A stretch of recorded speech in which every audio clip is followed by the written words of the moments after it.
හැම මාසෙම පඩිපත 8ට ගත්තම ඒකේ එක තැනක EPF ETF කියලා ගාණක් අඩු වෙනව ඕනම කෙනෙක් දැකලා ඇති. හැබැයි කවදා හරි නිකමට හිතලා තියෙනවද? ඇත්තට මේ සල්ලි වලට මොකද වෙන්නේ? ඒව කොහෙටද යන්නේ කියලා. අන්න ඒ රහස තමයි අපි අද හොයන්න යන්නේ.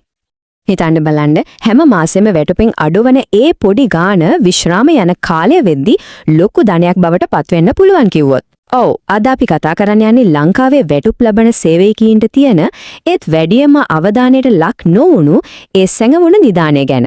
ඒ කියන්නේ EPF සහ ETF ගැන. හරි අපි එනම් මේක ටිකක් ගැඹුරට බලමු. EPF සහ ETF කියන්නේ පඩිපතේ තියෙන නිකම්ම අඩු කිරීමක් නෙවෙයි. ඒක විශ්‍රාමයේ වෙනුවෙන්ම වෙන්මුණු පෞද්ගලික ගිණුමක්. හරියට රහස් කැටයක් වගේ. හැබැයි මේකේ විශේෂත්වය තමයි මේ කැටේට සල්ලි දාන්නේ සේවකයා විතරක්ම නෙවෙයි. සරලවම කිව්වොත් සේවක අර්ථසාධක අරමුදල ඒ කියන්නේ EPF එකයි සේවක භාරකාරී අරමුදල ඒ කියන්නේ ETF එකයි කියන්නේ විශ්‍රාමයේ වෙනුවෙන්ම හදපු අනිවාර්ය ඉතුරුම් ක්‍රමයක්. මෙතනදී සේවකයා වගේම සේවය දෙන ආයතනය එහෙම නැත්නම් සේවා යෝජකයාත් හැම මාසෙම මේ ගිණුම් වලට දායක වෙනවා. මුලින්ම බලමු සේවකයාගෙන් කොහොමද මේකට මුදල් එකතු වෙන්නේ කියලා. කෙනෙක්ගේ මූලික වැටුපෙන් 8%ක කොටසක් හැම මාසෙම ස්වයංක්‍රීයවම EPF ගිණුමට යනවා. මෙතනදී මූලික වැටුප කියන එක වැදගත්. ඒ කියන්නේ අර අතිකාල දීමනා වගේ දේවල් නැතුව ලැබෙන බේසික් පඩියෙන්. හැබැයි මෙන්න තමයි නියමම කතාව තියන්නේ. සේවය කරන ආයතනයේ සේවකයාගේ මූලික වැටුපෙන්ම තවත් 2%ක මුදලක්. ඒ කියන්නේ සේවකයා දාන ගානටත් වඩා වැඩි ගාණක් අර EPF ගිණුමතම බැරි කරනවා. එච්චරයි කියලාද හිතුවේ? නෑ, ඒ විතරක් නෙවෙයි. සේවායෝජකයා තවත් 3%ක මුදලක් වෙනම තියෙන ETF ගිණුමකටත් දානවා. මේක EPF එකට අමතරව ලැබෙන තවත් නියම ප්‍රතිලාභයක්.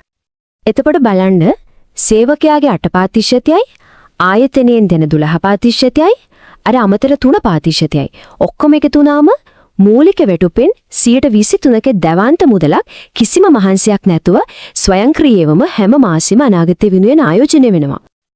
හරි ඉතින් මූලික වැටුපෙන් 23%ක් ඉතුරු වෙනවා. ඒත් කතාව එතනින් ඉවර වෙන්නේ නැහැ. ඇත්තටම නියම මැජික් එක පටන් ගන්න ඊට පස්සේ. මොකද මෙහෙම එකතු වෙන සල්ලි නිකන්ම තියෙන්නේ නැහැ. ඒ මුදල තනිවම පුදුම විදිහකට වර්ධනය වෙනවා. අපි බලමු කොහොමද කියලා. මේක හරියට කන්දක් උඩින් පටන් ගන්න පොඩි හිම බෝලයක් වගේ තමයි. මුලදී පොඩි ඒත් පහළට පෙරලගෙන එන්න ඒක තව හිම එකතු කරගෙන වේගෙන් ලොකු වෙනවා. අන්න ඒ වගේ තමයි කාලයක් ත්‍රික්ක මේ ගිණුමේ තියෙන මුදලත් හිතාගන්න බැරි වේගයකින් වැඩි වෙන්නේ. මෙන්න මේකයි ඒ පිටිපස්සේ තියෙන රහස. ශ්‍රී ලංකා මහ බැංකුව හැම අවුරුද්දකම පොලි අනුපාතයක් දෙනවා. ඒ පොලිය එකතු වෙන්නේ ගිණුමේ තියෙන මුළු ගාණටමයි. ඊළඟ අවුරුද්දේදී අර පොලියත් එක්ක එකතු වෙලා හැදුණු අලුත් ලොකු ගාණට තමයි ආයමත් පොලිය හැදෙන්නේ. අන්න ඒකට තමයි සමෘද්ධ පොලිය නැත්නම් කම්පවුන්ඩ් ඉන්ට්‍රස්ට් කියන්නේ. අවුරුදු 20ක් 30ක් වගේ දිගු කාලයක් යද්දී මේ වර්ධනය ඇත්තටම අති විශාලයි. හැබැයි එක දෙයක් මතක තියාගන්න ඕන මේක දිගු කාලින විශ්‍රාම ආර්මුදලක්. ඒ නිසා මේ නිදාණයට අත තියන්නේ කියන්නේ සල්ලි ආපහු ගන්න පුළුවන් වෙන්නේ නීතියෙන් නියම කරපු විශේෂ අවස්ථා කීපයකදී විතරයි.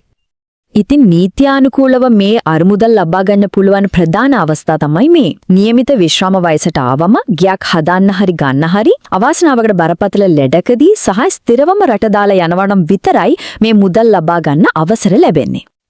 එහෙනම් ඇයි මේ ස්වයංක්‍රීය ඉතුරුම් ක්‍රමය කෙනෙක්ගේ ජීවිතයේ තියෙන වැදගත්ම මූල්‍ය මෙවලමක් වෙන්නේ? අපි ඒකට බලපාන ප්‍රධාන හේතු ටිකක් බලමු. මේ ක්‍රමය බලයක් කුළුණු 3ක් මට තමයි රැඳිලා තියෙන්නේ. පළවෙනි එක මේක ස්වයංක්‍රීයයි. ඒ කියන්නේ කිසිම මහන්සියක් නැතුව ඉතිරි කිරීමේ පුරුද්දක් හැදෙනවා. දෙවෙනි එක මේක හරිම ආරක්ෂිතයි. මොකද රජයේ පිටු බලය තියෙන නිසා අවදානම හරිම අඩුයි. අන්තිම සහ වැදගත්ම දේ තමයි මූල්‍ය නිදහසට යන ගමනට මේක හදන ශක්තිමත් පදනමක් වීම. හොඳයි.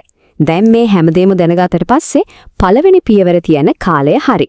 ඒ පියවර පටන් ගන්න ඕන තමන්ගේම මූල්‍ය තත්ත්වය ගැන පොඩි කුතුහලයකින්. තමන්ගේ EPF සහ ETF ගිණුම් වල දැන් කොච්චරක් තියෙනවද කියලා බලාගන්න එක හරිම ලේසි. ශ්‍රී ලංකා මහ බැංකුවේ නිල වෙබ් අඩවියට ගිහින් ඔන්ලයින්ම එක චෙක් කරගන්න පුළුවන්. ඉතින් අන්තිමට තියෙන ප්‍රශ්නේ තමයි මේක. හැම මාසෙම නොදැනුවත්වම වගේ කැපිලා ගියා ඒ පොඩි ගානෙන් හැදුණු මේ සැඟවුණු නිදාණය මේ වෙනකොට කොයිතරම් ලොකු වෙලා ඇද්ද? ගිහින් බලන්න. සමහර විට හිතුවටත් වඩා ලොකු සතුට හිතෙන පුදුමයක් එකේ ඇති.